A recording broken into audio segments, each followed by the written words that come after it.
to Andover High School, home of the Anoka Tornadoes, as the number 3 team in the state and the number 35th team in the nation is hosting the Champlin Park Rebels. I'm Joe Rulin.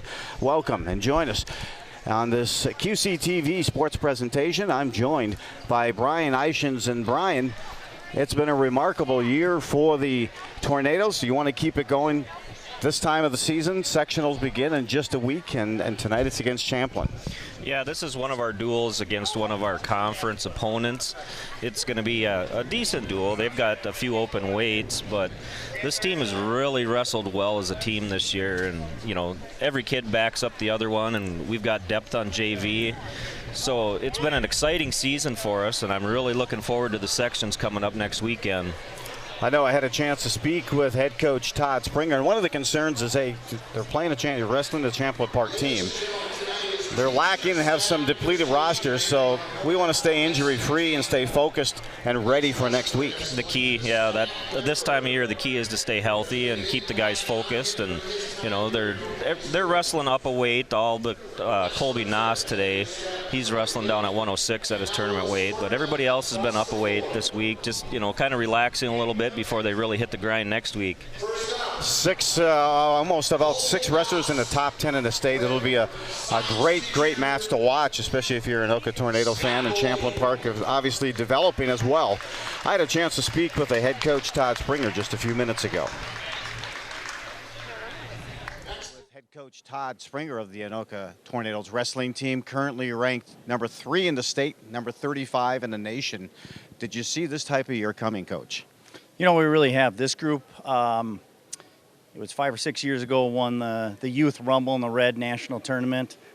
They've been wrestling a long time together as youth coming up, starting in kindergarten. So the group has stayed together, worked really hard, and they've really come together. So it's been impressive. You have wrestlers ranked in the top 10 from lightweights to heavyweights. Haven't seen a team with that type of depth. You know, I haven't had a team like that in years. Maybe 2006 when we went to state. Starting off with Colby Noss, ranked 4th in the state, and ending it with Jesse Heifert, ranked 4th in the state, all the way through. And a real key to our lineup too. Every team's going to have some holes, but we've learned to really plug them. And the guys that have been, the hole, at we've 160, 170. They're coming along. They're winning some varsity matches, and they're not holes anymore. So, I had a chance to speak with a couple of area high school coaches. The fear of Anoka this year is not just this year, but in the years to come. A lot of experience and a lot of momentum. That has to do with your way in terms of developing this program.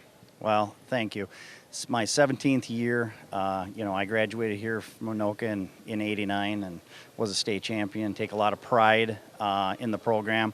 All of our coaches, we've got a ton of them, are all alumni except for Kurt Work, who's been with me for the last 10 years. So I give a ton of credit to them. Bringing them on. We got a ton of volunteer coaches, so it's been an exciting run here. Well, their focus has also been a very strong part of the team this year. Apple Valley always has a big target on them. St. Michael, Albertville, the same. But I was impressed with your win recently over Minneota, the number 1 ranked team in Class A. Really, just how you stayed with that persistence and effort.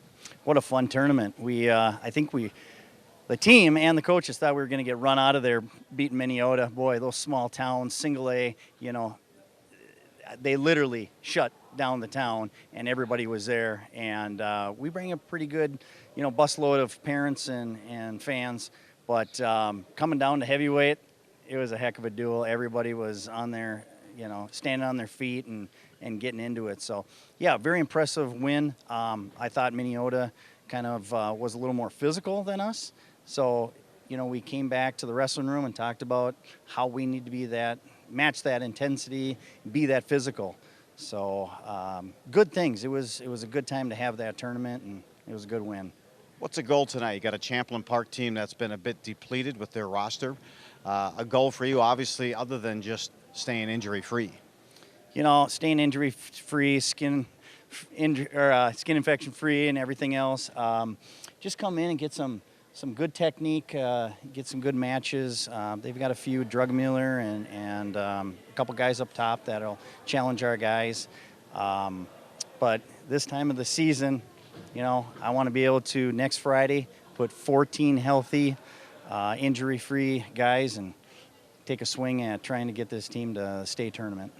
They say this is the time now where the big dogs come out. So a big stretch part of the season. So congrats on your success thus far. Good luck tonight and good luck through the rest of the season. Appreciate it. Thank you so much. We've been spending time with Coach Springer, head coach of the Anoka Tornadoes. And tonight is also student teacher night as well. So you had some extended introductions there. A couple of keys to the game coming up, Brian, for this evening. Not only just to have your sons win, what would you see as keys of the game? Well, like Springer said in that little clip there, just stay injury free. They've got a really good wrestler at 113, and we're going to throw a JV kid out there against him, I think. Just have a competitive match, no matter who you're wrestling. Go out there. If it's a kid that you're going to dominate, work a few things. Try to get better. It's all about that development, also injury free. It always feels like in these matches, get those early wins up top at the lightweights and set that tone as we are just about ready to begin. And again, a couple of your sons will be wrestling. Yeah, and you got one in top 4 in the state. Yeah, Tyler is ranked number 2 at 126 pounds in the state, and he wrestled the #1 kid at the Christmas tournament. Came out on the short end, 5-0. I got another son, wrestles 138. He'll be at 45 tonight, and I don't think he'll get a match. I think they have an open there. We got some really tough guys. Our 195 is ranked #1 in the state. Our heavyweight is ranked at #4. So we've got bookends on this team. We're solid down low. We're really solid up top, and we got some quality kids that, are on the edge of the rankings all through the middle. And you mentioned that they would be, most of them are wrestling up one weight class and, again, staying healthy, staying with a little extra poundage. Yeah, they like these weeks where they get to stay up a weight class and don't have to work so hard to get down to their tournament weight. We were down last weekend for the duels out in Canby, and the night before we had Coon Rapids, a big section or a big conference and section rivalry, and we won that one pretty handily. They were down for that one. They were down for Canby. They're relaxing this week. And there you get a look at the Tornadoes taking the mat. Again, the #3 ranked team in the class. Impressive, and even more impressive, number 35 in the nation. And the depth of this team is impressive as they get ready for tonight's match against a Champlin Park team that again, depleted in roster, but there's always about development. One of their top wrestlers also in the state is Drogon Mueller. He'll be fun to watch. Yep, he's always a fun match to watch. He and Colby squared off up at the Cambridge tournament a few weeks ago. Dylan came out on top. I believe the score was 6-2. Dylan was the first in the tournament, and Colby was the second. Very good match. They're close. He closed the gap a lot from last year. I think last year he lost to him. It was pretty significant, 14-6 maybe or something like that. I mean, it was a major last year. So he's closed the gap, and fortunately for each of them, they won't see each other at the section tournament in individuals because Colby at 6 and Dylan will be at 13. True. Well, and the one thing that Todd had mentioned, head coach Springer, was we hope that there's no cuts or infections, and he alluded to that because I know Cambridge Isanti had to forfeit a couple of years ago. I believe it was one of their sectional matches, which prevented them from going to the state because of those staph infections. So again, you hate to even talk about it to bring the curse on, but that's the reason why he had mentioned that, and it's certainly stuck in my mind. When you've got this talented of a team and this much depth, you cannot wait for sectionals to begin. Right. And you just don't want anything else to prevent it from having fulfilling the rest of that year. So the coaches have been really diligent this year about keeping things clean, and I mean, we have not lost a wrestler yet this year that couldn't wrestle because they had ringworm or any of the other contagious skin infections that the wrestlers get. Sure. So they work really hard at keeping these guys clean. As you mentioned, as they come out to do some introductions and kind of begin strategizing, you'll notice that a couple of the Anoka wrestlers are running solo because they have some open weights that would be Champlin Park tonight. I'm not sure if that's due to injuries or if that's just... Well, at this time of year, you see it from different teams where kids run into match counts issues where you're only allowed to have 36 matches prior to the section team tournament. And, I mean, some kids could already be there. We've got, I think, 3 kids that are at 35 matches tonight. So they'll get their 36 match tonight. Some of them, are 3 matches away. Some of them are 4 matches away. A lot of it depends on when you get in those individual tournaments. If you get onto the backside of the tournament, or the backside of the bracket, you're going to wrestle more matches than you would on the front side if you keep advancing. Absolutely. As they go at the 195, and again, like I said, Tornadoes very strong up and down, and their heavyweights are just as impressive. It'll be fun to watch Jesse Heiford, Rodman as well. Rodman currently ranked #1 in the state at 220. He's actually ranked at 195 now. Is that 190? You're right. 195. So that'll be the set here. The stage has been set. Final introductions here being made.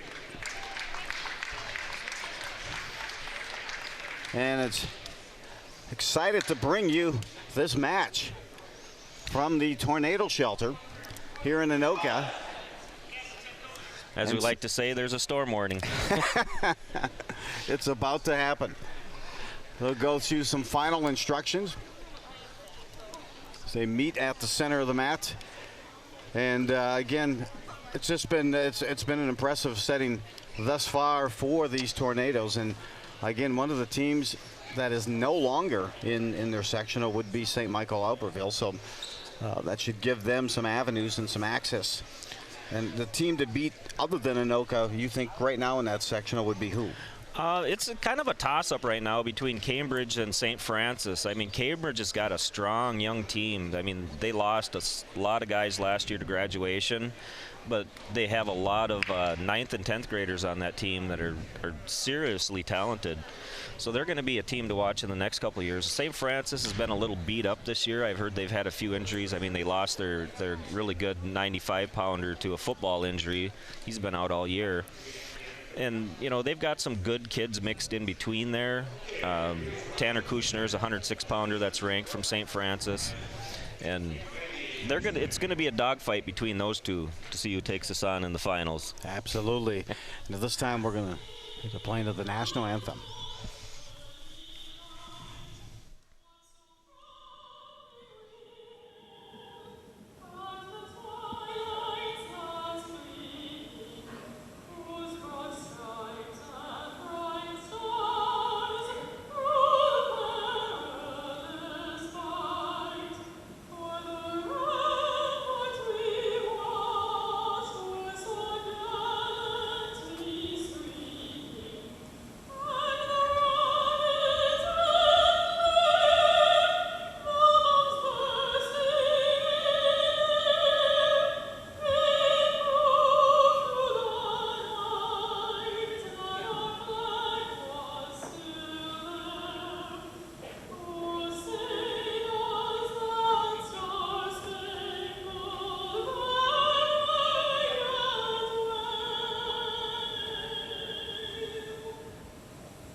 Along with Brian Eichens, and Brian, we're ready to mix it up here in Anoka. I know I could tell the Tornadoes were ready to hit that mat about an hour ago.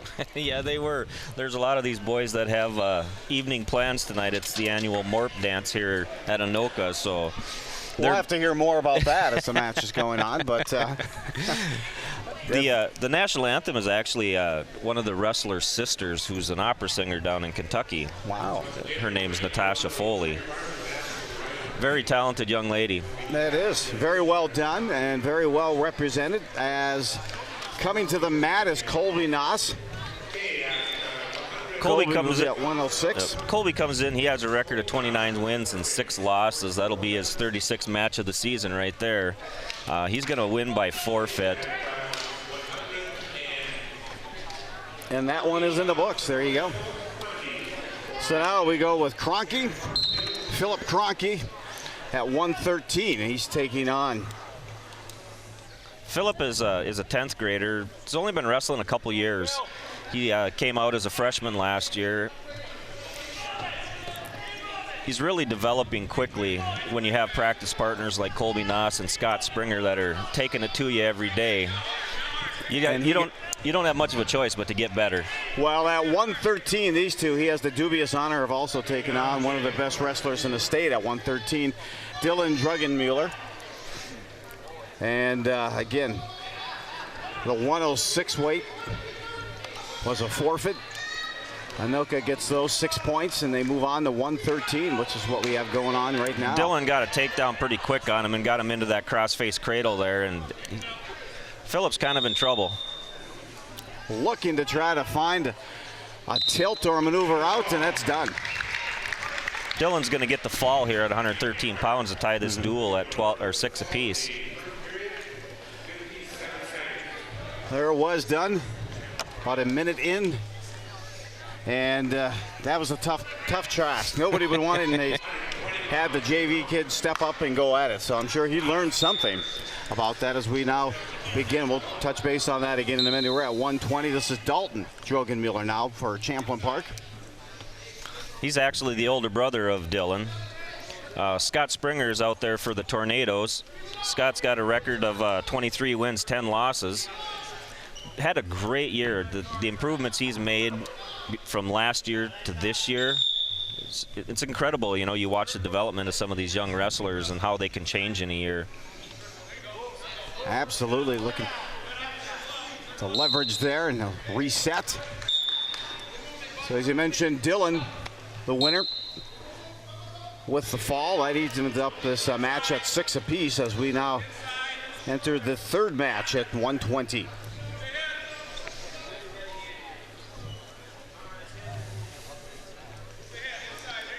A lot of pushing and pulling going on. Nobody's really been able to get in on a shot here yet. Trying to get the positioning set.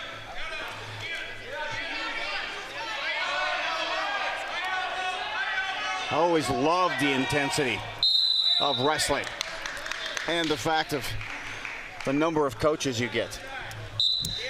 We've really had a really good fan following this year, even when we travel. You know, like Canby last weekend, I bet you we had probably 30 fans down there for only 14 wrestlers. And Canby's quite the mecca in itself in Southwest, way down in Southwest Minnesota for wrestling.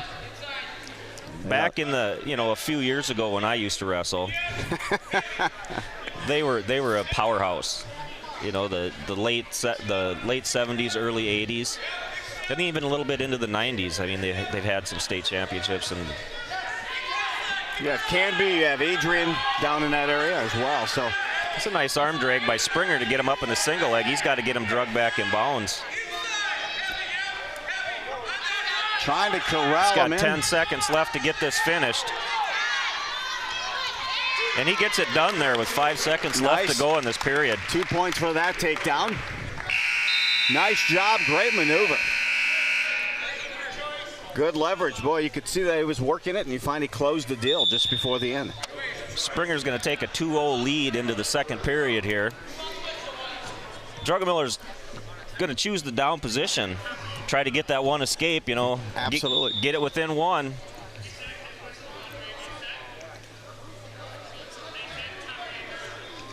I don't think he issued a caution there. Just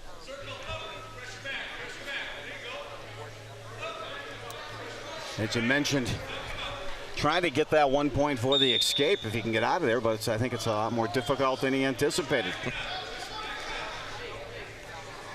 It's one of the areas Springer's really done well developing this year is mat wrestling. Keeps that nice, tight, deep waist on there. It's tough to get away. Absolutely.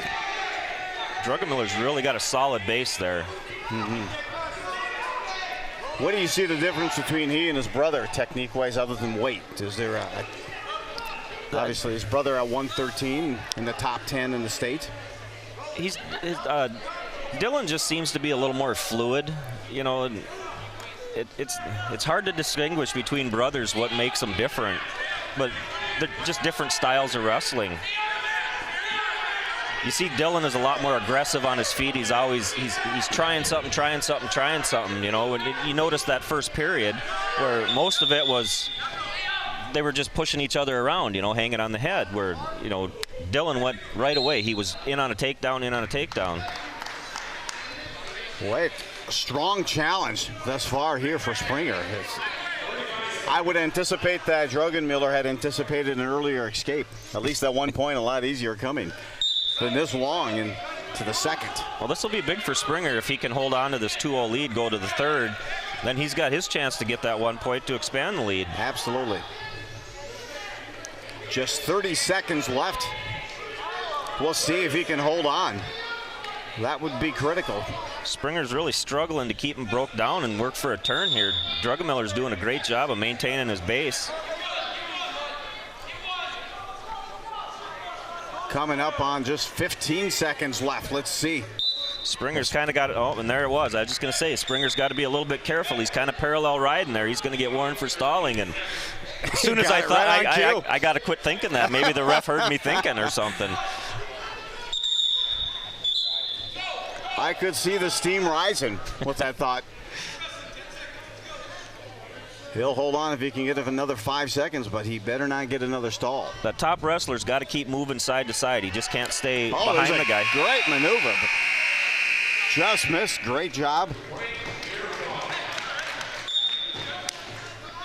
So Springer gets 2 near fall points there right at the end of the second period to go up 4-0, and now he's going to choose down. Gets that escape point up 5-0.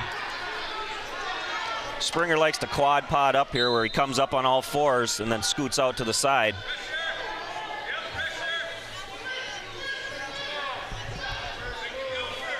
Trying to work his way out. Drogon Miller there with a nice tight waist ride also. Not giving Springer much room to move. Oh, and Springer hits a switch there, just slick. Gets the reversal. Quick. That was tremendously quick. What a spurt. And that's a move I think he's learned from Noss. Young Colby Noss is slick at that switch also like that. The only time I've moved that quick is looking for the remote during the Super Bowl. But that was fast. That was a great maneuver. Up now 6-0. Springer's going to cut him loose here and work for the major decision to try to get ahead by 8 points. He didn't have a lot of success on his feet in the first period. He's going to have to press the issue here a little bit if he wants to get a takedown. You can see him trying to get that leverage. What did he get in that just before the end of the second? You saw him make a maneuver. What did he see that he capitalized on the motion that time by Drogon Miller? Well, Drogon Miller was hanging his head a little bit there, and he pretty much just slipped in a half and then kicked the rear end over, and it just folded him up. You know, wrestling is so much about leverage and feeling pressure, and, you know, somebody's pushing into you, you know, let their momentum do the work. He's another 2. So Springer takes a 7-point lead here. He needs to get a turn to get the major decision. Trying to maneuver here already. It's at 6-6. Team scores here. Springer's looking for a tilt here. He's got 6 seconds to go. Let's see if he can get there. Drogon Miller did a nice job of keeping his legs spread to prevent that turn. Springer's going to win by just a regular decision here, give the Anoka Tornadoes a 9-6 lead in the duel. Again, the 3 points they get off a standard win. That'll move us. Congratulations to Scott Springer, an 8-1 winner. Now we move to Josh Schroeder at 126. Josh Schroeder is a senior for us. He'll be greatly missed next year. He's really come on tremendous this year. He had about a 50-50 season last year, and this year he's really stepped up his game. He's got a record of 24 wins and 8 losses right now. Very impressive. It's Joe McKinney wrestling for Champlin Park. So you said 26-3 for Schroeder, is that correct? 24 and 8. Okay, 24 and 8. And at this weight class, who do you see as one of the favorites, if you have a chance to see it? At 126 pounds, that would be my kid. Yep. Because he's wrestling up a weight this year, or this week, but I thought I'd tee that one up for you. Yeah. Schroeder is our 120-pounder normally, and he stands a really good chance of making the state tournament as an individual. Very nice. I mean, there's a couple of tougher kids. He's beat the Elk River kid, beat the Coon Rapids kid. I think he lost to the kid from Cambridge Isani, but it was a very, very close match. Schroeder working to get a tilt there. It's one of his favorite moves. He gets that cross arm in there, and he actually pinned 2 kids in that tilt last weekend. It's not something you normally see, pinning someone in a tilt. Right. He almost had 3, but the other one squirmed out of it. He still won by major decision last weekend in the third duel. Schroeder up 2-0. Anoka, after the win last match here by Springer at an 8-1 margin, put the Tornadoes up now 9-6 for the match, as we are at 126. Again, Joe Rulin being joined by Brian Eichens, and his son, typically Tyler, would be wrestling at this. He's number 2 in the state currently, but he's going to wrestle up a weight tonight. Schroeder working that Iowa State, trying to get him tipped over on his back there. He did a good kid Joe from Champlin did a good job controlling that hand around the front side, didn't allow him to turn that head under. So he'll take the 2-0 lead after one. Just a great history of wrestling here at Anoka as well. I think of some of the freestyle as well, and some of the guys who have gone on to the University of Minnesota. We've had a lot of great Greco wrestlers come out of this school. Jake Deichler, the most recent one, an Olympian. Why do you think that is, the success in Greco? Might have something to do with one of those guys sitting over on the bench over there, a guy by the name of Doug Paulson, who's been a huge proponent for years. Spring wrestling makes, or summer wrestling makes spring champions. Wow. You know, the freestyle Greco wrestling in the spring, everybody wrestles 3 months out of the year. It's the kids that wrestle March, April, May. Those are the kids that advance. Schroeder with a nice switch there for a reversal takes a 4-0 lead. McKinney almost had him turned. He was putting him in a spot with Schroeder, and Schroeder held his ground. So yeah, the spring wrestling is huge, and my youngest son, Tyler, he does a lot of the spring wrestling where my oldest son doesn't. And, it shows in their success. It really does. And a lot of these kids do the spring wrestling and summer wrestling. And that's where those Greco greats come from. You saw McKinney get 1 point for the escape. Closed the margin now to 4-1 with about 35 seconds left to go here in the second. What about the recruiting? When does that really start for these wrestlers in terms of collegiate? Well, we've been getting letters at home for both of them for the last couple years. Tyler started getting them this year. And, Springer kind of said to us this spring, he said, where is he looking at going? Does he want to wrestle college? And the younger one, yes. The older one, no. So he's like, well, give me some schools and I'll start pimping their coaches, and the head coaches that play a big part in that. Schroeder's got McKinney on his back here, kind of in a rough spot. He's going to get 3 points near fall to take a 9-1 lead. Very impressive. Very impressive. He's pretty well dominated this. But as you said, at 9-1 as we head to the third, it's games like this and some video and everything else. It certainly helps with that video you can send to the colleges and have on storage as well. So. And a lot of those coaches go to the postseason or preseason national tournaments. We'll see them down in Iowa at the USA Nationals, and that's in April. A lot of the college coaches will be there watching the cadet and junior division, and those are typically 9th, 10th, 11th, and 12th grade kids. They'll come and contact you there. Right.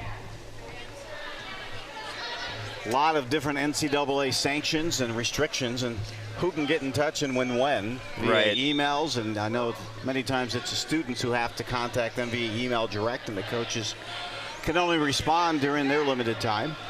He's trying to put him down.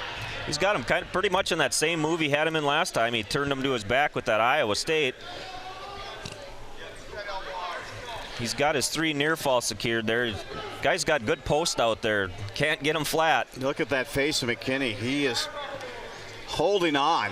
Looks exhausted. He's about ready to, that's it. You could see he had just syllables left in seconds. He put him down. Impressive outing for Schroeder.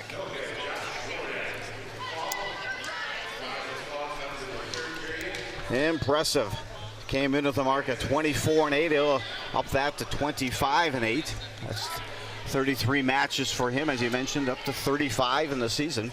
There's, a lot of these wrestlers are wrestling for all conference honors tonight too. There's quite a few of them, and they're gonna forfeit to Tyler at 132 pounds.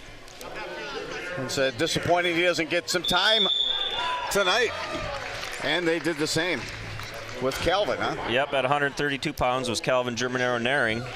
He's going to win by forfeit. At 145 pounds is Cole Eichens. And Calvin is ranked number 6 in the state, so it's been nice to watch him wrestle. Wow, Cole Eichens wins by forfeit at 145. Jason Rollins at 152 wins by forfeit. 152, they're going to forfeit to, or that'd be at 160, they're going to forfeit to Hunter De Leon. De Leon also another, I believe, in the top 10. Yeah, I think he's ranked 7th or 8th now. Correct. Yeah, he is number, actually they had him as number 9. Now we come to 170. We're back on with all of those forfeits. It puts Anoka up by a 45-6 margin. At 170 pounds, we got Jackson Street. He's a sophomore, one of that huge, strong sophomore class we have. Jackson's got a record of 10 wins, 14 losses. Wrestled quite a few varsity matches, wrestled a few on JV. He's one of those developing wrestlers. He put on a lot of weight. I mean, he was a 145-pounder last year. Really grew over the summer. Very active. You can just see the power at this weight at 170. So Street gets a takedown there to take a 2-0 lead, and then gets reversed. Scores 2-2 now. I don't think we've seen the end of the scoring in this one. I don't think so. A lot of activity. It's Cornelius Colley who's going for Champlin Park. Street's up to his feet now, gets the escape, takes a 3-2 lead. Just a minute into this one, and we've had some scrambles and some actions. Very physical, very active, but it's just the athleticism at this weight. And again, the stamina of the sport. I got to tell you, wrestlers to me have to be the best conditioned athletes. We had a senior come out last year for wrestling. First-year wrestler, football player, forever. Decided to try wrestling as a senior. Gets his first varsity match and then ends up going the full 6 minutes. He comes off the mat and he looks at another one of the kids and he said, "That was the longest 6 minutes of my life." I can assure you it is tough. I'm not sure I could make it the first 2. It is very physical, always positioning. And then on top of it, you're doing all the running, you're cutting weight, but there's nothing like that match time adrenaline. 3-2 after 1. After you wrestle, everything else is easy. Street has that 1-point lead. He'll be up top. He had a nice attempt at an ankle pick there. They wasn't able to convert it. Trying to get some additional information also on Colley. Very athletic and certainly chance to see his record on the season, getting some instruction. What kind of feedback is he getting right now? He got cautioned for improper starting position from the top. He wasn't centered over the bottom wrestler. Colley up quick with the escape. Just about has a takedown there. Tries to throw a headlock there. He ends up coming out on top in that scramble. Wow.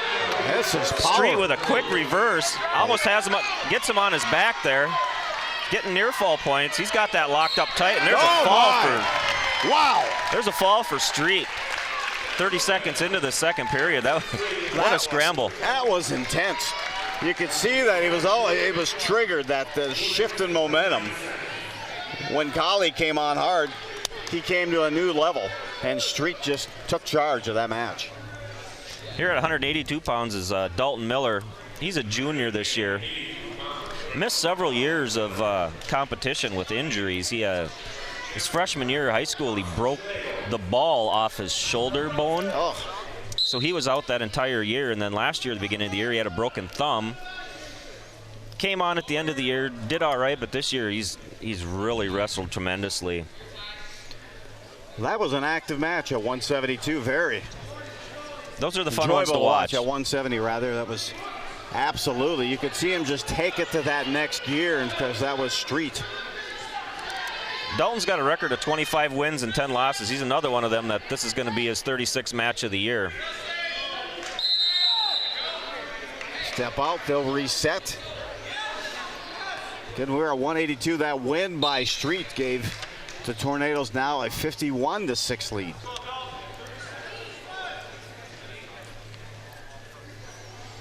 Trying to grab that, and I guess a couple of more heavyweights coming up at the bigger weights still. You know, Heifert, he'll go.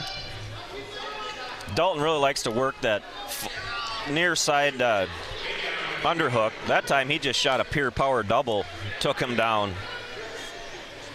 Do you see a particular technique that, you know, the Anoka program likes to use, or an approach? You're going to see it right here shortly. Kind of their signature. This is Dalton loves this move, and it's scored him a lot of points this year, and we call it the Bayesian. Bayesian, I love it. And it's a tilt. Right there it is, where you tuck that arm underneath, you get that cross wrist wide, hold that near elbow, and basically you tuck your head down underneath and you roll through. And if you elevate your legs, you catch them on their back there. It's not a pinning move, but you get your couple of point near fall, let them go, reset, you can do it again. That's exactly what he just did. Just previous to that, let him go. He's up now 7-1. Interesting technique. And you just watch it with each wrestling program in the high school. It seems like coaches and the assistants kind of have a forte or approach. Stop him. Got a little blood time for Anoka there. Yeah, that Bayesian tilt, I mean, there was a set of brothers that the last one graduated 2 years ago from Anoka. And the oldest of the brothers, Jake, I mean, he would run that tilt and run that tilt. I mean, he has the record for 2-point and 3-point near falls for Anoka because of that tilt. And so, I mean, we just kind of, you know, and it's called the cross arm tilt. We call it the Bayesian. Dawson Schlegel, meanwhile, is the Champlin Park wrestler out there. He is a sophomore for the at 182. Interesting approach. I always enjoy seeing. I know Totino Grace has their forte, and Cambridge, Isanti, Coon Rapids. Just techniques and approaches that the coaches are comfortable with, but also just kind of seeing the strength of the wrestler, what works best for them. A lot of our upper weight wrestlers, you'll see them working that underhook from their feet where they get up underneath the other guy's arms. Mm-hmm. You can work so many different takedowns off of that. You know, you throw bys and you can go single leg, you can go to a high crotch from there. We're at the end of one. at 182. And Tornadoes dominating this match. They've had several forfeits, but the ones that have participated, they have pretty much owned. They're up 7-1 right now. In fact, this is Dalton Miller for the Tornadoes and Schlegel. We're going to have a clasp call here on Schlegel from Champlin. Locked hands. Good eyes. I didn't pick that up. And did he give him the warning or the point? He got the point for that. Yep. So it's an 8-1 margin right now in favor of Miller. Miller up to his feet quick, just turns around, faces him. Just about has a reversal secured here. Looking to try to close this out. Some good resistance by Schlegel, and meanwhile getting ready also for the... That's going to get him the 1-point escape. There you go. And that's probably a little more advantageous than getting the 2-point reversal. Now he's got a shot at getting the 2 takedown. See, he's working that underhook on that near side. Kind of does a hip toss there. Unbelievable power. Great power, and Schlegel doing a great job of holding on. I thought the end was near there. It's a 3-point near fall. He needs 2 more points to get the tech fall here, or the tech pin they call it. Joe ruling along with Brian Eichens, and of course Brian's sons, wrestlers, here tonight. Dalton trying to get that cross arm tucked under there again, and here comes the tilt. He got the 2 count. That should be a tech fall. Yep. Wow, another dominating performance, and as Champlin Park again depleted with their roster, maybe guys who have hit their limit in terms of matches for the year, but it's just a great representation of Todd Springer and this whole coaching staff, how well they've been wrestling this year, and then tonight as well. Great showcase opportunity in the win for Dalton Miller. At 195 pounds, number 1 in the state, Jeremy Rodman's going to take a forfeit. Jeremy missed a fair amount of time this year with a knee injury. He is 20-1 coming into this duel.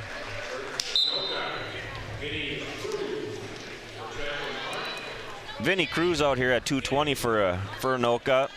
Was first-year wrestler. His older brother, or his younger brother, Dom Cruz, is a JV wrestler who's a heavyweight.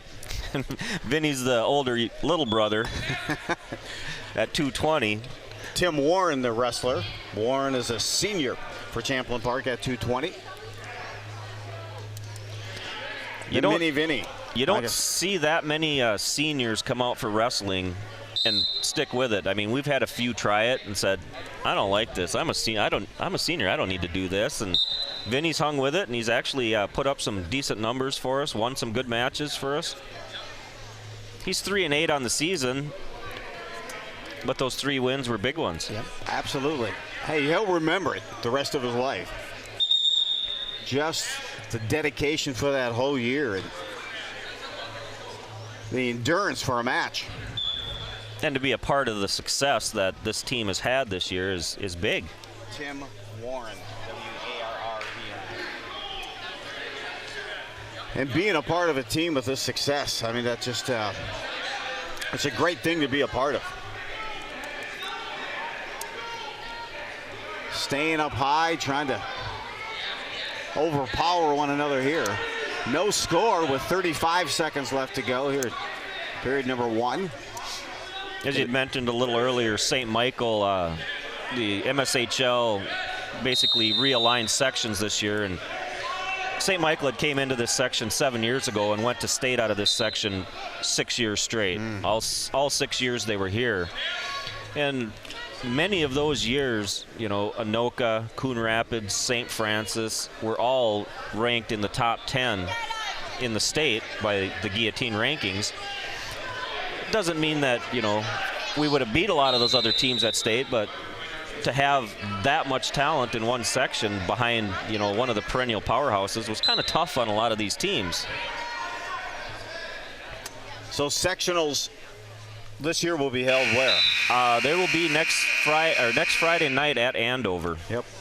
So if you get a chance to get out and watch and support the Anoka team.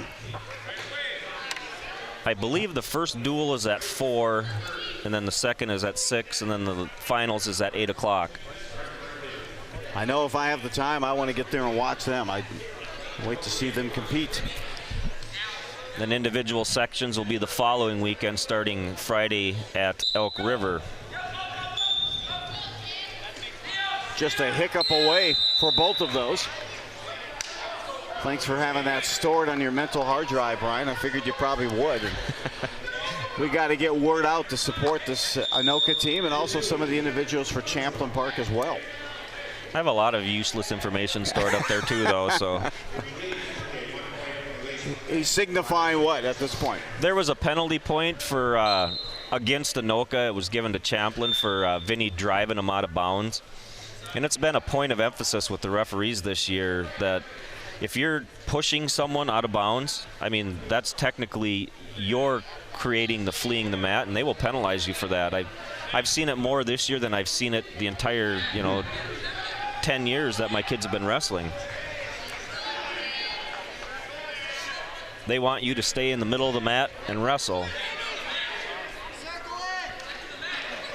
Is there something that initiated that, do you think, in terms of why they would enforce it much more this season than the past? I really don't know the reasoning behind it, but, there could be a plethora of reasons, I guess. Just they want to keep action in the center of the mat. And in a situation like that one where it was called where basically Vinny's behind the guy is technically running forward and Vinny's trying to take him back to the mat. Right. It's kind of a hard call. It's more of a judgment call than anything. Warren has taken a 1-point lead here with 50 seconds to go, period number 2. This, of course, the 2:20 match. A little bit of the inexperience shows with Vinny on his feet. He doesn't have a whole arsenal of shots he can take, and so much about wrestling on your feet is confidence. Hitting the shot, and building that muscle memory to know you don't have to think about it, you just do it. That's where these younger wrestlers have that advantage. Good pressure. An exchange there, you're right. Good point out, though. I like the call out, Brian. Just really seeing the confidence on your feet and on those legs. 10 seconds left here.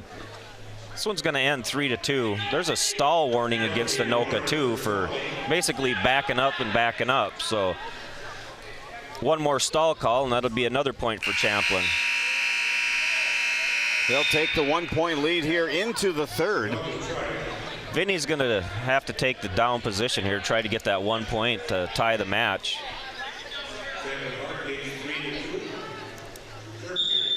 As the only win so far. The only win so far for Champlin Park has coming from their the top wrestlers in the state at 113, Drogon Mueller. Otherwise, it's been dominated thus far by Anoka. So a rare 1-point lead for Champlin Park as they head into the third. Vinny up to his feet real quick there, but a great mat return by Tim. Got it back down, trying to get that point and tie this thing up and get that point for escape. 1:35 to go in the third. A lot of these kids that you see in the bigger weights are generally football players. And there's more and more of the football coaches that are telling these guys, go out for wrestling. It improves your footwork. It improves your tackling. Agility. Oh, absolutely. There was an article about several of the Super Bowl players this week that were former high school wrestlers. It was an interesting read on the guillotine. Those of you at home, a great site is theguillotine.com. Phenomenal. Everything you could possibly want to know about wrestling. High school, college, even international styles, they have links to those on there as well. Vinny's got about 40 seconds left here to try to get that 1 point to tie this match. And now they're going to call stalling on the top guy for holding on to the ankle too long. So they both have a stall warning now. Next one for either of them is a point.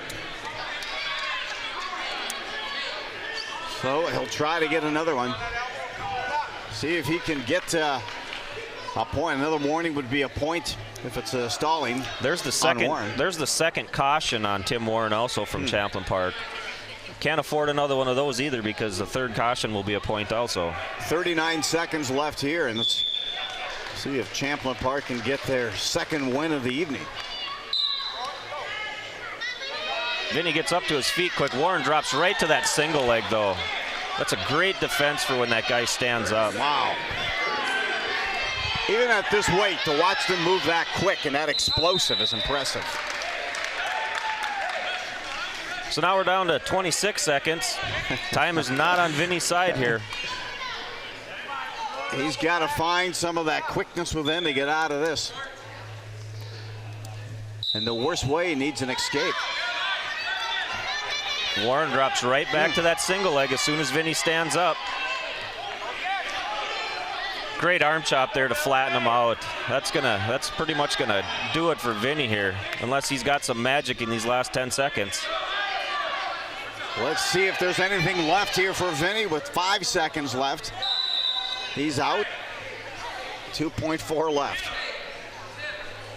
The one question I was going to ask also Springer, we can talk about it if we also get ready here for 285, was any of the players being recruited, seniors and what have you, at the D1 level just yet, or any commitments? No, we've got none of this group is looking for a D1. Rodman, I still don't think has made a choice on a college yet. I know that Jesse Heifert is going to go up to Bemidji State and play football up there. They don't have a wrestling program at Bemidji State, but he's got family up in that area, so he kind of wanted to be up that way. And congratulations, by the way, Champlin Park. Tim Warren picks up the win. That's the second win this evening for Champlin Park. Now it's still Anoka up 62-9 as we go to the final. And this is Jesse Heifert, number 4 ranked in AAA heavyweight. He's a senior, has a record of 30 wins and 4 losses. He gets a quick takedown there. Is going to let him loose and get a little work in on his feet here. So Jesse Heifert here for Anoka. Meanwhile, it's Matthew Mayer. Matthew Mayer for Champlin Park. He's at 285. This will do it. There it is. Game, set, match. Nice hip toss there by Heifert to throw him right to his back, and didn't take long after that. When you get 285 on you, that it's pretty much over. Wow. That was Wisconsin. You get in, you get out. And that happened here tonight. It was depleted Champlin Park roster tonight, but an impressive win for Jesse Heifert. And it turns out to be a 68-9 win for Anoka. You can see here again how it played out. Just overpowered. Amazing strength, and I mean, you got kind of a sampling size of this Anoka Tornadoes team. As some of our tougher wrestlers didn't even get a match tonight, so you know, it was a great duel for the ones that did, and we look forward to our section team tournament coming up here next weekend. Well, it's a 68-9 win in terms of points tonight, and again, keyed up as the number 3 team in the state AAA, Class 3A. Very impressive. And again, the number 36 team in the nation, and they showed that tonight on the mat. Yeah, they left it all out there. These kids they go after it. You know, the one match where we got pinned, it was against the number 2 ranked guy in the state, and unfortunately Colby was down a weight. We would have liked to have seen that match again between Colby Noss and Dylan Drugamiller, 2 highly ranked kids, but it didn't happen here tonight. You never know what's going to happen at sections. You never know where kids are going to show up in the individual tournament. So, I mean, we don't have information that tells us where kids were weighing in these last 2-3 weeks. So anybody could show up anywhere. Typically when it comes time for the sectionals and then those championship matches, where do you kind of see the give and the take, or where do you see kind of the tipping point take place? Is it middleweights I know against Minnesota was at the heavyweight. You know, with this team, we're so well balanced. I mean, we really don't have much for weaknesses. So our forte has been we build a big lead down low, and, you know, we kind of hang on to it through the middle, and then we finish it off with our closers. I mean, we got Rodman and Heifert at the top. That's a pretty serious setup guy and closer right there. Yeah, absolutely. You got the bookends. You've got Nas, top lightweight wrestler, ranked in the state as well, and as you mentioned, you close it out with at the heavyweight as well with Heifert. So very impressive. It's been fun to watch this activity, and they have one going on out in front of us now. There's a JV duel going on at the same time the varsity was here tonight, and as I had mentioned, the Anoka Morp is tonight, where it's different than the prom, where the Morp is the girls ask the guys to the dance. So a lot of these guys have a date here tonight yet. So well, if they don't have it by now, they will soon after that convincing win we just saw. 68-9 win for the Anoka Tornadoes. Wow, did they represent tonight? And we wish them the best because we enjoy how they represent the North Metro when it comes to wrestling and the high-class program. And again, ranked number 3 in the state. So we are going to wrap it here from the Tornado Shelter here in Anoka. It was a convincing win for the Tornadoes. They continued their success. I want to thank Brian Eichens for joining. It's great input.